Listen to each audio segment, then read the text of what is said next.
What it do? What it do? You know what to do.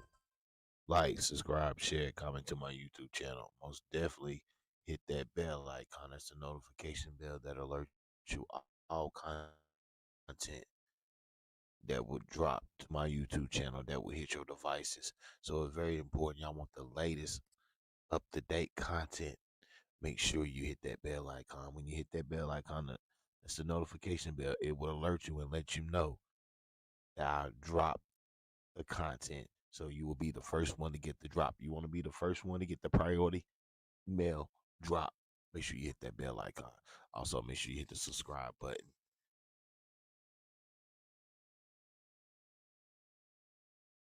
Also, I need everybody to go double back and spin the block. Go to my second YouTube channel, S.L.R Sports News TV. Make sure you like, subscribe, share, comment over there. All helps both of my YouTube channels grow, get more viewers, more subscribers, pushes both of my YouTube channels further to the YouTube algorithm to get noticed. And it's all free. All you got to do is smash the like button. That's all you got to do. Smash the like button. You can subscribe, you can comment. All helps the channel grow. So it's very important that you be active on my YouTube channel. Shout out to my subscribers. Shout out to my future subscribers. You like the content, you like what I do, make sure you hit the Cash App $ SRED 40. Appreciate everybody who donates to the channel. It's very important that you donate to the channel too. This is as important as to smash that like button, that subscribe button, the comment button, however you want to do it. It's very important that you also make sure that you donate to the channel. All helps the channel grow, keeps me going, keeps me want to put more great content out. So appreciate everybody who donates to the channel. Like I say, shout out to my subscribers, shout out to my future subscribers. We in the building. Cologne was good. Yeah, you see, he said S.L.R was good. Shit good, man. Oh, good. Trying to get this content out. Trying to get this content out. I know. Let me say, I know. I've been busy a lot for the past couple months. Been busy, busy. I've been working on a whole bunch of other stuff. Just been busy. But my busy time is about to be over with. So I'm going to be getting in heavily thrust back into my content, giving you more live videos. I do a lot of shorts. I got a lot of videos out, but I'm gonna get back to doing a lot more live videos. And like I said, I just need everybody to support the channel, support the movement. That's all you need to do. We keep it moving. This is your one-stop shop. You know what we do. We break the news, we package down, ship it back accordingly as it be. We cover all aspects of the media. We everywhere. And today we in Mexico. You see the title, Mexican Drug Lord. Rest in peace, El Mencho. Mexico, war on drug lords. Yeah. Once again, Mexican drug lord. Rest in peace, El Mencho. Mexico, war on drug lords. Exclusive details. You know what it is. We're gonna break it down. We're gonna repackage it up. Great content. We're gonna get into the El Mencho, Mexico, how this came about, how El Mencho became one of the most powerful drug cartels in the world. And did El Mencho get set up by one of his girls? We're gonna break that down. It's a lot of info. We're gonna connect the dots. Like I said, we're gonna break the El Mencho, Mexico, how to intertwine. The Mexican president wanted El Mencho gone. El Mencho tried to assassinate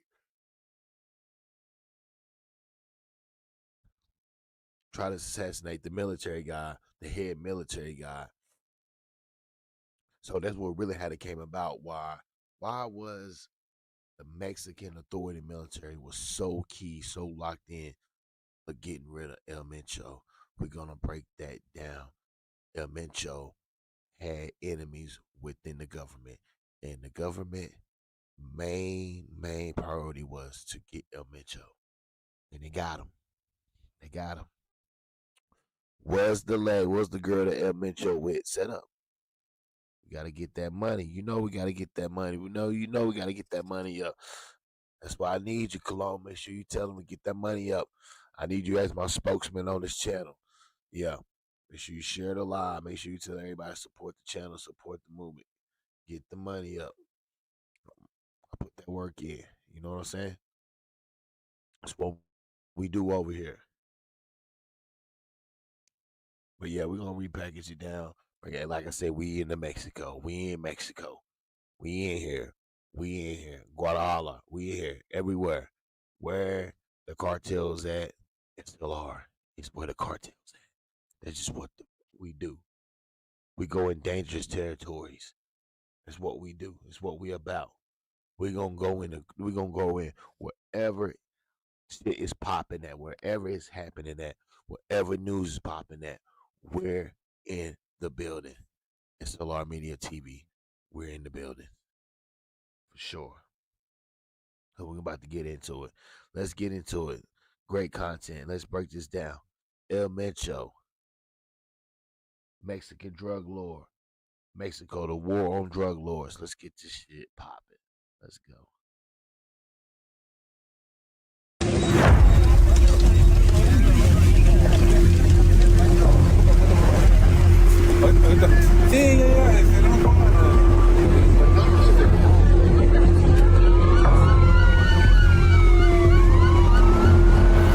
On the 22nd of February 2026, Mexico's most wanted man and the leader of the feared drug cartel was killed during a security operation. Nemesio Oseguera Cervantes, known as El Mencho, died midway as he was taken from Tapalpa, Jalisco to the capital Mexico City after being injured in clashes between his supporters and the army. The military operation triggered violent retaliation across multiple Mexican states. Jalisco New Generation, or CJNG, drug cartel members set vehicles on fire, blocked highways and caused widespread panic. El Mencho's death marked Mexico's most significant victory in its anti-cartel campaign.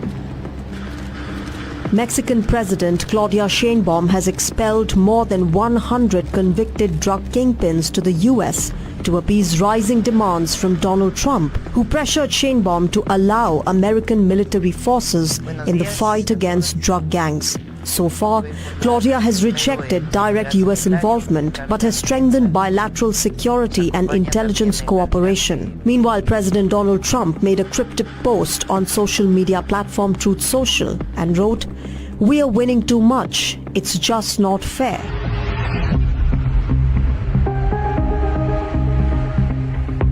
So was Trump involved in the killing of Mexico's drug lord? Who is the top drug cartel leader killed in Mexico?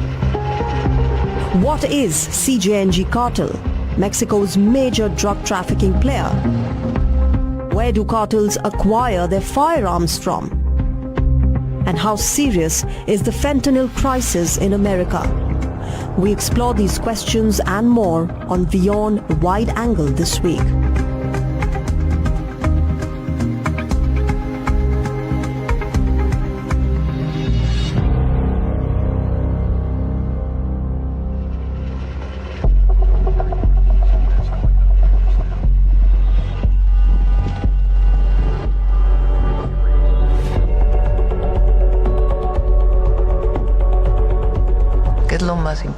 Proteger a toda la población, proteger a la gente. The most important thing is to protect the entire population, to protect people, to protect the public, to protect businesses, and so on. And that's what was done yesterday throughout the whole day. Hizo ayer, durante todo el día, a lo largo de todo el día. One of the world's most wanted drug traffickers, the Mexican cartel boss known as El Mencho, was killed by Mexican security forces. The drug lord, whose real name is Nemesio Ruben Oseguera Cervantes, was killed on the 22nd of February in the western state of Jalisco, along with at least 6 alleged accomplices. The 59-year-old was the leader of a gang that in recent years had become Mexico's most powerful and notorious criminal organization called the Jalisco New Generation Cartel.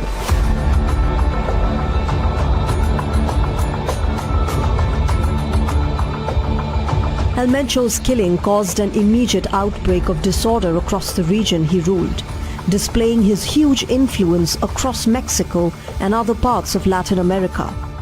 The unrest forced the US and Canadian airlines to cancel dozens of flights. Air Canada announced it was suspending flights to Puerto Vallarta due to an ongoing security situation and advised customers not to go to their airport. Eyewitness footage from Guadalajara International Airport showed travelers waiting after flights were delayed or cancelled. Smoky. For the 28-year-old American traveler Natalie Belusia, a week-long trip to Mexico was expected to be relaxing. But it soon became a nightmare after security concerns in parts of Mexico left her under lockdown at her resort. Belusia said resort guests were told not to leave the property under any circumstances, leaving her feeling confined and uncertain about what comes next. It's definitely really scary. I hope that it ends soon. This is supposed to be like a vacation, a sanctuary where everything is peaceful. And then now it's like I'm currently in a war zone. So that is really nerve-wracking. We had to cancel all of our trips that we planned for the next few days. We were going to go on a fishing trip and we can't do that anymore because we'll be like floating ducks in the water and it's just completely unsafe. Hopefully this ends soon. I'm not sure when it will, but we've been hearing that it's going to go on for weeks. Following the news of El Mencho's death, cartel members set fire to businesses and vehicles and blocked highways in more than half a dozen states, paralyzing parts of the country.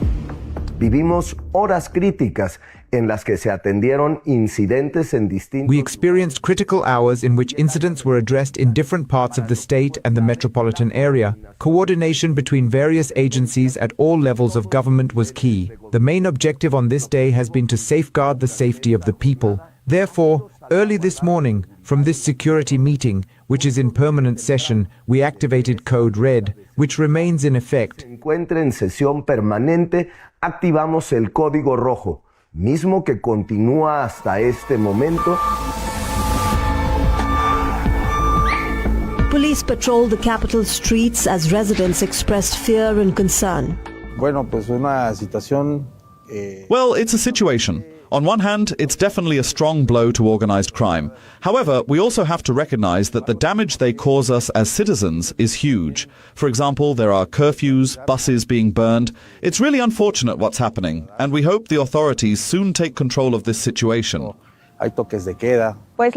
Well, the truth is, the whole situation that's happening is very serious. Unfortunately, it's not the first time we're experiencing this, but this time it does seem a bit more worrying because there's no successor to these cartels. And well, we hope that truly our president does something for us, protects us, because honestly, fear is everywhere on the streets. I'm coming to work, and the truth is I come from the state of Mexico, and it's very concerning that something could happen to me on the way, on the highways. Even in the city of Jalisco, people are concerned about the security situation following the Druglord's death. Insecurity, for example, I live just up ahead and there's only one store open. The Guadalajara pharmacy is closed, right? And there are lines to buy things. At the butcher's, there's a huge line too. Everything is closed. People are afraid. I hope things are going to get better, that there will be more support from the federal government so that there's more security here, both in Jalisco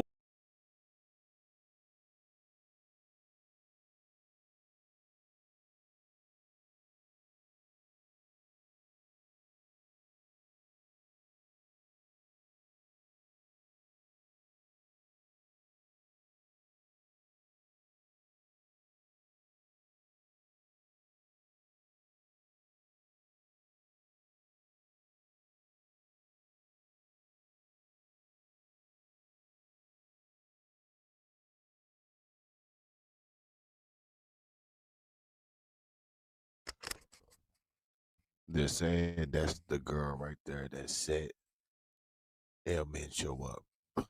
They said that was the girl that was trained by the CIA and the DEA and the government of Mexico. They handpicked her, trained her to infiltrate and become the girlfriend of El Mencho so they could bring him down and kill him.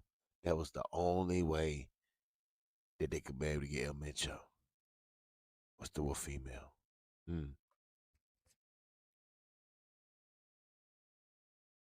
And in the neighboring states.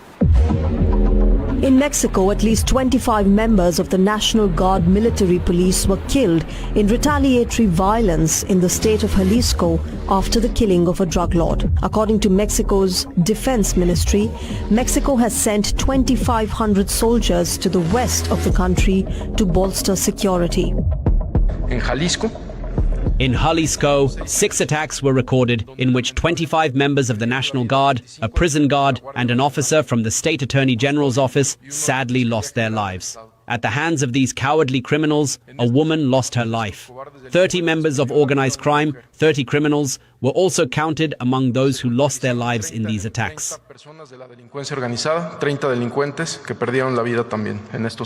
So we're here just outside of the Mexican state of Jalisco's capital, Guadalajara, which was marked by a surge of violence yesterday following the capture of one of the most feared cartel leaders in the country. The Cartel de Jalisco Nueva Generación, responded incredibly violently and burned buses and other vehicles like this, basically blockading roads and bringing the state and many other Mexican states to a standstill. Now, this capture was part of larger efforts by the government of Claudia Sheinbaum to crack down on cartels and effectively offset pressures by the Trump administration. But it's not provoking concerns by many people that this could produce another wave of violence in the months leading up to the World Cup that is being hosted in Mexico, the US, and Canada.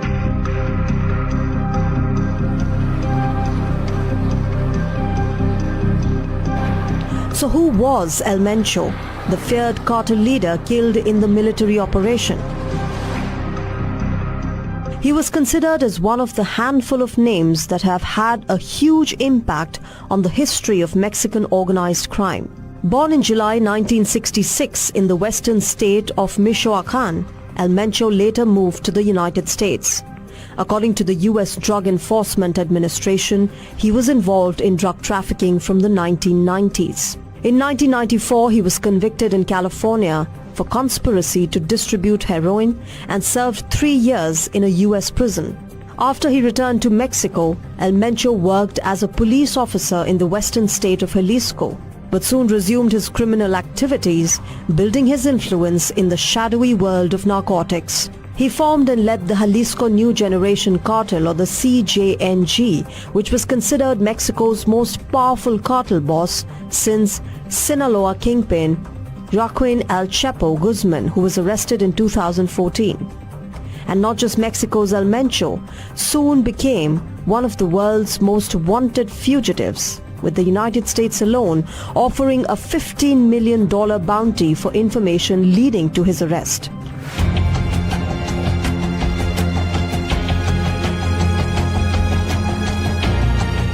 El Mencho had a long career in brutality before forming the Jalisco New Generation Cartel.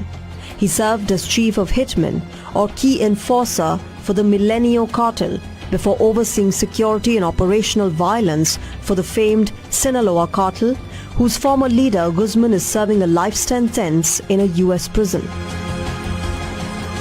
Reportedly, CJNG emerged in the 2010s from the remnants of the Milenio Cartel. His leadership benefited from the collapse of the Sinaloa Cartel after the extradition of its leader, Guzman, to the U.S.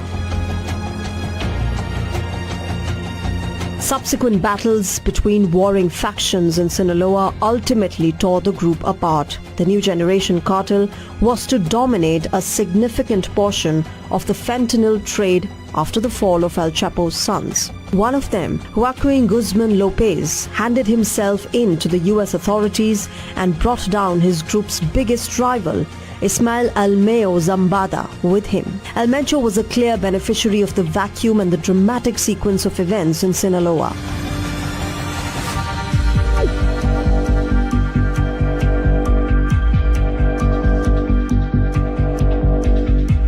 CJNG is heavily involved in the production and trafficking of methamphetamine and fentanyl, with links to suppliers in China, and controls several seaports for importing chemicals. The cartel is a key supplier of illicit fentanyl to the US, reaping billions of dollars in profit, as well as being one of the main suppliers of cocaine, according to the Drug Enforcement Administration. The group has contacts in over 40 countries, including the Americas, as well as in Australia, China, and Southeast Asia, according to the US State Department.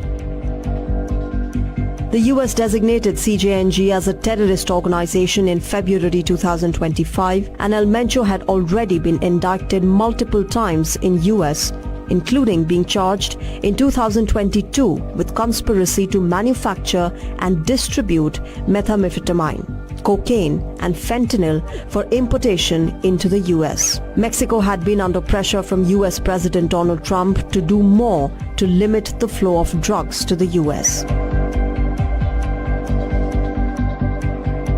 On the 11th of February, the Mexican Navy released footage of its members unloading seized cocaine as part of a coordinated operation with the US Coast Guard in the Pacific Ocean. The operation resulted in the seizure of 188 packages containing Mexico border. Good afternoon. Good to see all of you. In a statement, Trump's press secretary Caroline Leavitt said that Washington provided intelligence support to the Mexican government to assist with the operation. On the 23rd of February, Mexican President Claudia Sheinbaum said that American forces did not participate in the operation and insisted the mission was planned and carried out solely by Mexican federal forces. Todas las operaciones se realizan por las fuerzas PDA. All operations are carried out by federal forces. There is no U.S. participation in the operation. What there is, as we have said here several times, is a great deal of information sharing. The understanding with the United States is based primarily on the exchange of intelligence information. In this case, the U.S. government provided information and even issued an intelligence statement, but the entire operation, from planning onwards, is the responsibility of federal forces, in this case, the Ministry of National Defense. Es responsabilidad de las fuerzas federales, en este caso, de la Secretaría de la Defensa.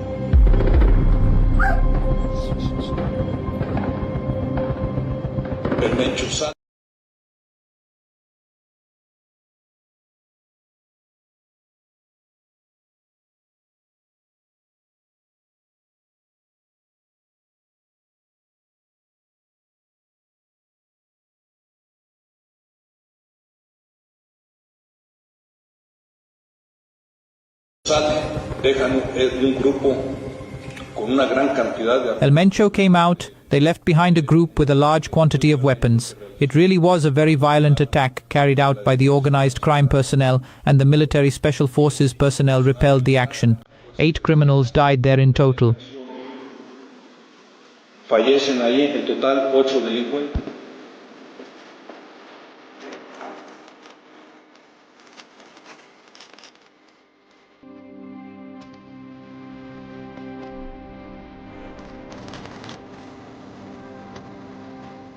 A 2023-24 study in the International Journal for Crime, Justice and Social Democracy finds that Mexico's criminal landscape includes roughly 37 large cartels and more than 130 smaller affiliates as of the late 2010s to early 2020s. The 2025 National Drug Threat Assessment recognizes 6 major Mexican cartels.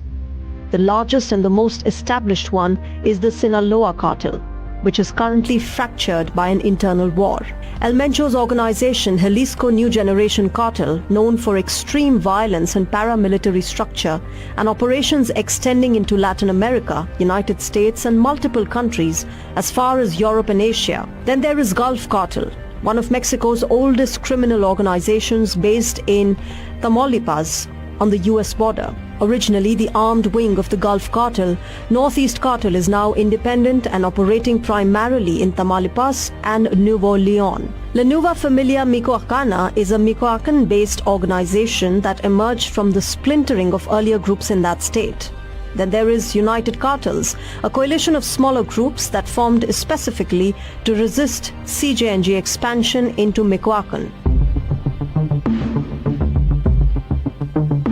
Today, a cartel in Mexico is no longer a single firm like it was in the past. It is now a set of highly militarized networks that control territory as much as they move products. Territorial control of plazas is now essential to a cartel's two primary goals: profit and survival. So do cartels rely totally on drugs for profit? Reportedly, cartels for a long time have not relied solely on drugs. Mexican cartels have spent decades diversifying their empires to touch nearly every sector of the economy. It is a fact that drugs remain the foundation, but the business has expanded well beyond. Let's see where all the money comes from.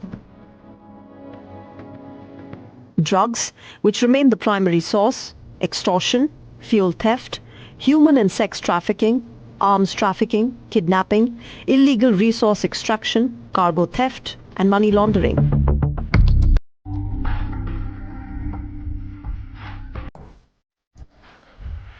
A key component of cartel militarization is also the trafficking of US weapons into Mexico. In 2025, a report claimed that between 200,000 and 500,000 firearms are smuggled into Mexico from America. Those weapons often originate from US manufacturers and are funneled through wholesalers and retailers. In fact, after the Mexican military killed the drug cartel kingpin, Mexican officials detailed the weapons recovered in the firefights. The stockpile included a rocket-propelled grenade launcher, 10 long arms, handguns and grenades. Mexico Defense Minister Ricardo Trejo said that as with other Mexican crime scenes, about 80% of the recovered weapons were bought in the United States and smuggled across the border.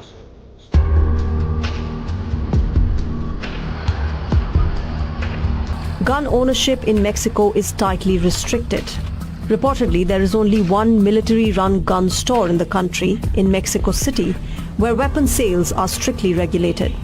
But access to guns in the US has created what experts called an iron river of firearms flooding Mexico's black market.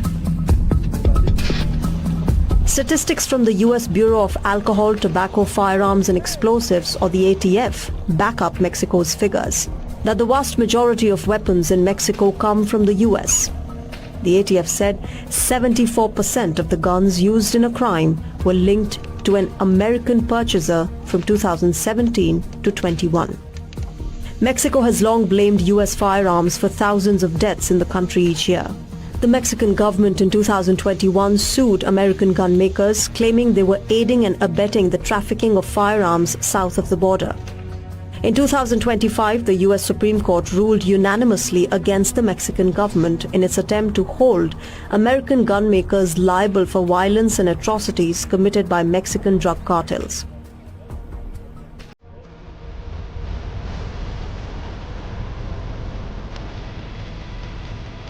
Not just the US, China has also been reportedly involved in the Mexican drug trade. Over the last few years, China's presence in Mexico has expanded in both legal and illegal activities. But while legitimate commerce between Mexico and China is growing, Chinese groups are also becoming more engaged in drug trafficking and money laundering in Mexico.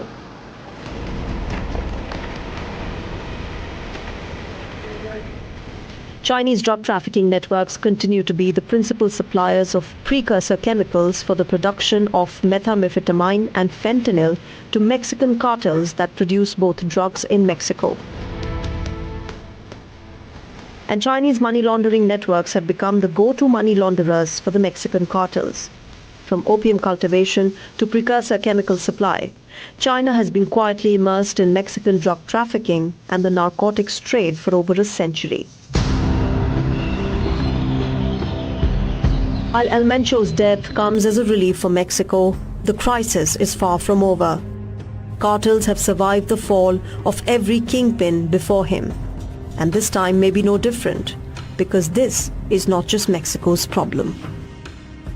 It is a shared regional issue that requires collective responsibility to dismantle the existing criminal infrastructure. Until such coordinated action is taken, the threat remains palpable. Another El Mencho could emerge to continue the cycle and unleash his ruthlessness.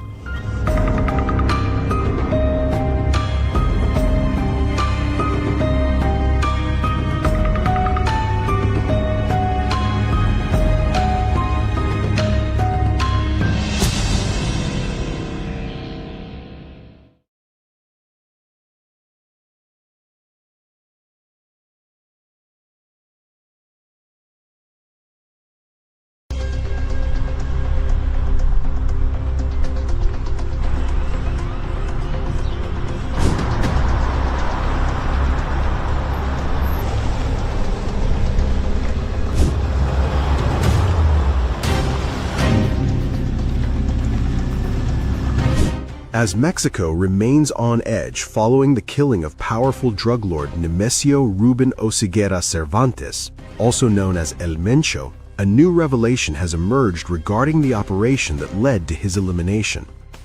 According to an Associated Press report, the Mexican authorities tracked down El Mencho by following a romantic partner to his safe house near a mountain town.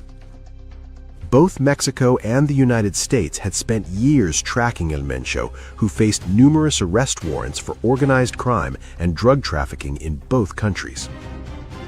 Mexico's Defense Secretary, General Ricardo Trevilla, said that the military investigators identified and began following a trusted associate of one of Oseguera Cervantes' romantic partners. This individual escorted the woman to Tapalpa, Jalisco on Friday for a meeting with the drug lord. Trevilla explained that the exact location was confirmed by very important additional information provided by U.S. intelligence. According to Trevilla, El Mencho attempted to flee with 2 bodyguards while a heavily armed group remained behind to stall the military advance. Special forces eventually located him hiding in the undergrowth, triggering another intense confrontation that left El Mencho and 2 of his bodyguards wounded. The most important thing at this very moment is to guarantee the peace and security for the entire population throughout all of Mexico, and that is precisely what is being done. As of today, there is already a greater sense of calm, and we have a government in place, the armed forces are present, the security cabinet is active, and there is a great deal of coordination. Our deepest condolences go out to the families of the brave individuals who tragically lost their lives yesterday, and we extend our utmost recognition. The people of Mexico should feel immensely proud of our dedicated armed forces and the effective security cabinet that we currently have in place. It is important for you to know that in any case today, a command center, a national coordination effort is being maintained, where the 3 secretaries are present, along with their respective teams, the Ministry of Interior, all working to be in close coordination with all the governments. More than 70 people died in the attempt to capture Nemesio Oseguera Cervantes and the aftermath, authorities said Monday. We're here just outside of the Mexican state of Jalisco's capital, Guadalajara, which was marked by a surge of violence yesterday following the capture of one of the most feared cartel leaders in the country. The cartel de Jalisco Nueva Generación, responded incredibly violently and burned buses and other vehicles like this, basically blockading roads and bringing the state and many other Mexican states to a standstill. Now, this capture was part of larger efforts by the government of Claudia Sheinbaum to crack down on cartels and effectively offset pressures by the Trump administration. But it's not provoking concerns by many people that this could produce another wave of violence in the months leading up to the World Cup that is being hosted in Mexico, the US, and Canada. El autobús de pasajeros que está en estos momentos incendiándose, no vemos ninguna autoridad que llegue hasta este lugar. No vemos a nadie. Estamos observando simple y sencillamente estos europeos que están sucediendo aquí. Este camión que Mexico is burning. From the beaches of Puerto Vallarta to highways stretching across western states, flames have engulfed vehicles, roads have been sealed off with burning barricades, and terrified residents have been ordered indoors. All of it triggered by one name, Nemesio Oseguera Cervantes, better known as El Mencho, the feared leader of the Jalisco New Generation cartel. And now, after his reported death in a military operation, Mexico is facing a wave of coordinated cartel retaliation unlike anything seen in recent years. According to Mexico's Ministry of Defense, El Mencho was wounded during a confrontation with federal forces and later died while being airlifted to Mexico City. 7 alleged cartel members were killed in the operation. 3 soldiers were injured. But it was what happened next that sent shockwaves across the country. Within hours, so-called narco blockades erupted across multiple states. In Puerto Vallarta, drone footage captured apocalyptic scenes. Buildings and vehicles were engulfed in flames. Thick black smoke rose high above the coastal skyline. Some individuals were seen deliberately setting vehicles on fire, transforming major avenues into burning choke points. Authorities confirmed shootings, torched vehicles, tire spikes placed at access roads, and coordinated blockades across key routes. The municipal government of Puerto Vallarta urged merchants and service providers to temporarily close their establishments for safety. Residents and tourists were told to avoid affected areas and limit non-essential travel. Puerto Vallarta is not just a tourist hotspot. According to federal authorities, it is one of the key operational hubs from which the CJNG coordinates activity nationwide. That explains the scale and speed of the retaliation. The violence did not stop there. In the neighboring state of Nayarit, buses and cars burned on deserted highways as firefighters battled flames under armed guard. State officials urged residents to remain inside their homes while federal forces reinforced security. Reports of road blockades and burning vehicles emerged from at least 10 states, including Jalisco, Nayarit, Michoacán, and Tamaulipas. The ripple effects reached Mexico City. A National Guard convoy escorted a forensic ambulance through the capital's streets to the headquarters of the Specialized Prosecutor's Office for Organized Crime along Paseo de la Reforma. Authorities have not formally confirmed the identity of the body transported under heavy guard, but the timing and the scale of nationwide unrest points to one conclusion. Meanwhile, at the Central de Autobuses del Norte in Mexico City, travelers were left stranded. Bus companies suspended routes to western states amid security fears. Passengers queued at information desks, clutching luggage, desperate for updates on canceled departures. Bus operators say services will only resume once authorities confirm that highways are secure. For now, mobility across large parts of western Mexico remains paralyzed. The crime situation is very difficult, and what's most concerning, the agencies of the bus lines, well, they don't allow us to, or they simply won't sell us a ticket for our intended destination. My wife and daughter are waiting for me, and they tell me the roads to the ranch are closed and supposedly they're burning vehicles. No, I don't understand. I don't have more information about it. Well, it's like everything, isn't it? It's like everything that we're worried. She's worried about me here, and I'm worried about her there, you know, because the situation is really tough, and we hope that it gets better and that all the roads are controlled, that they open up so that each of us can reach our destination. El Mencho was one of the most powerful and elusive drug traffickers in the world.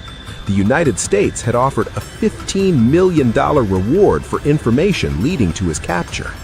Under his leadership, the CJNG expanded into one of Mexico's most dominant and violent criminal organizations, with influence stretching far beyond Jalisco.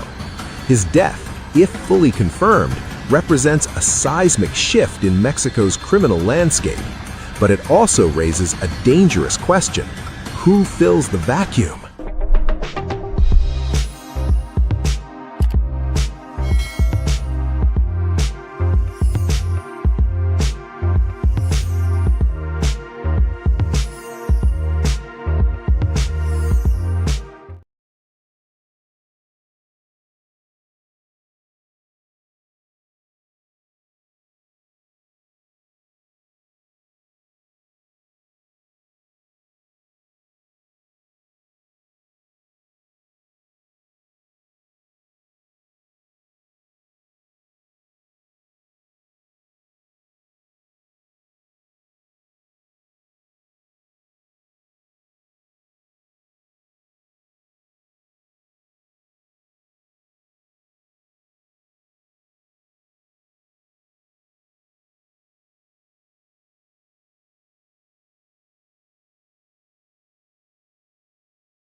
On Monday, Mexico woke up to soldiers on the streets. This after the country's most wanted drug lord, Nemesio Oseguera Cervantes, better known as El Mencho, was killed. Fear spread almost as fast as the news itself. El Mencho was the leader of the Jalisco New Generation Cartel, or CJNG, one of Mexico's most powerful and ruthless criminal organizations. His empire trafficked fentanyl, methamphetamine, and cocaine into international markets. On Sunday, Mexican special forces finally caught up with him at a ranch in Jalisco state. And then the clashes began. Cartel members flooded the streets in at least 20 states. More than 70 people died in the unrest and its aftermath. Well, to bring the situation under control, the Mexican government has now responded with force. It's deployed an additional 2,500 soldiers to western Mexico on Monday, bringing the total troop presence to roughly 9,500. According to Defense Secretary Ricardo Trevilla, agents tracked El Mencho through one of his personal relationships with intelligence help from the U.S. Through military intelligence work, we located a trusted person of one of El Mencho's romantic partners who transported her to a facility in the town of Tapalpa, Jalisco. At that location, she met with El Mencho, this romantic partner, and on February 21st, she left the property, and we obtained information that El Mencho remained at that location.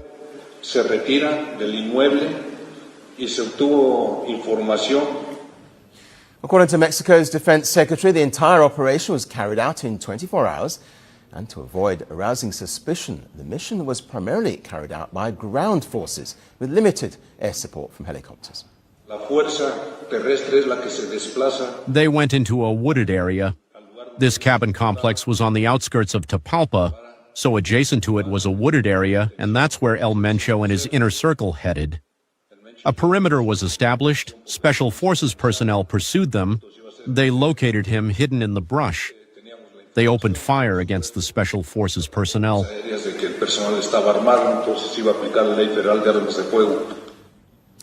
President Claudia Sheinbaum praised the Army's operation. She assured citizens that peace and stability in the region will return soon. And she made one point clear: no U.S. forces took part in the raid itself. All operations are carried out by federal forces. There is no U.S. participation in the operation. What there is, as we have said here several times, is a great deal of information sharing. The understanding with the United States is based primarily on the exchange of intelligence information. In this case, the U.S. government provided information and even issued an intelligence statement, but the entire operation, from planning onwards, is the responsibility of federal forces, in this case, the Ministry of National Defense. Sheinbaum is under mounting pressure from Donald Trump to clamp down harder on drug trafficking. But the crackdown and the violence that followed sent shockwaves beyond the political sphere. It brought daily life in key cities to a sudden standstill. Honestly, well, I'm coming to school with worry, I'm coming with some fear and apprehension because we don't know how it's going to reach us or what kind of impact it will have here in the capital, even though it was in Jalisco. We were actually on tentative class suspension because there are classmates who come from the state of Mexico, right?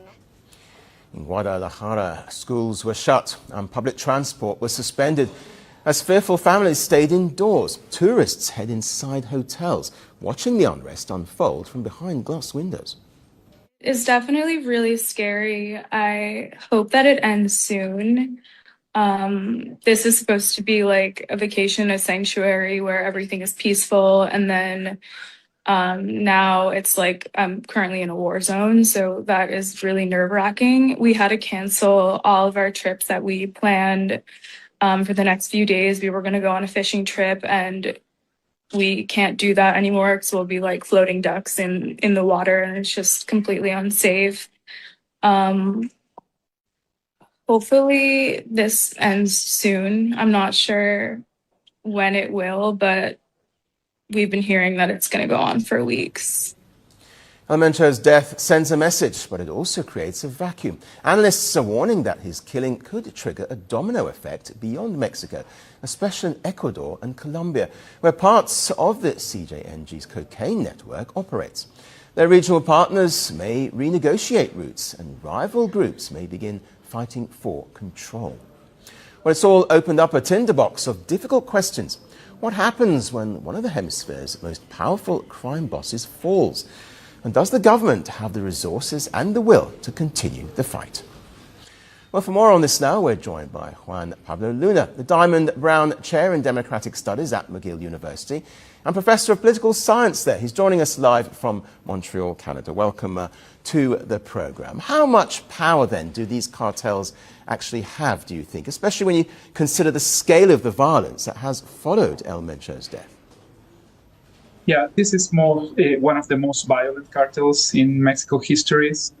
Probably it's the strongest one at this point. And to understand the situation, I mean, what we need to understand is that this is not only a drug trafficking organization. I mean, that's one of their business, but the other business has to do with providing security and hegemonizing violence in certain territories.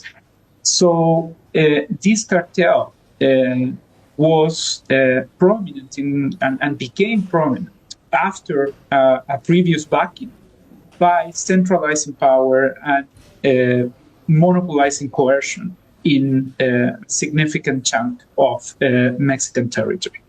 So what you're fighting here is an organization that also has alliances with political figures, with political authorities, with police forces, in which are also highly fragmented. And therefore, I mean, what has happened here is that with the death of El Mencho,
Yeah, you see it, El Mencho,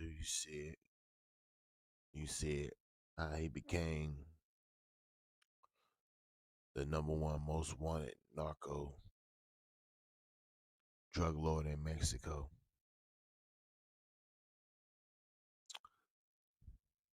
Was El Mencho set up? Was El Mencho set up? We're gonna find out. Make sure y'all tap in and tune in. Make sure y'all smash that like button, hit that subscribe button. We will be coming with part 2. So make sure y'all tune in and find out. Was El Mencho set up. Like, subscribe, share, comment to my YouTube channel. You know what to do. Hit that subscribe button. I'm out. Peace. Trump has finally got the Mexican government to start cracking down on cartels because Trump said he was going to use U.S. military and guys to go in and get rid of the war on drugs. So we're going to see how this is going to go. Make sure you like, subscribe, share, comment to my YouTube channel. You know what to do. Hit the subscribe button. I'm out. Peace.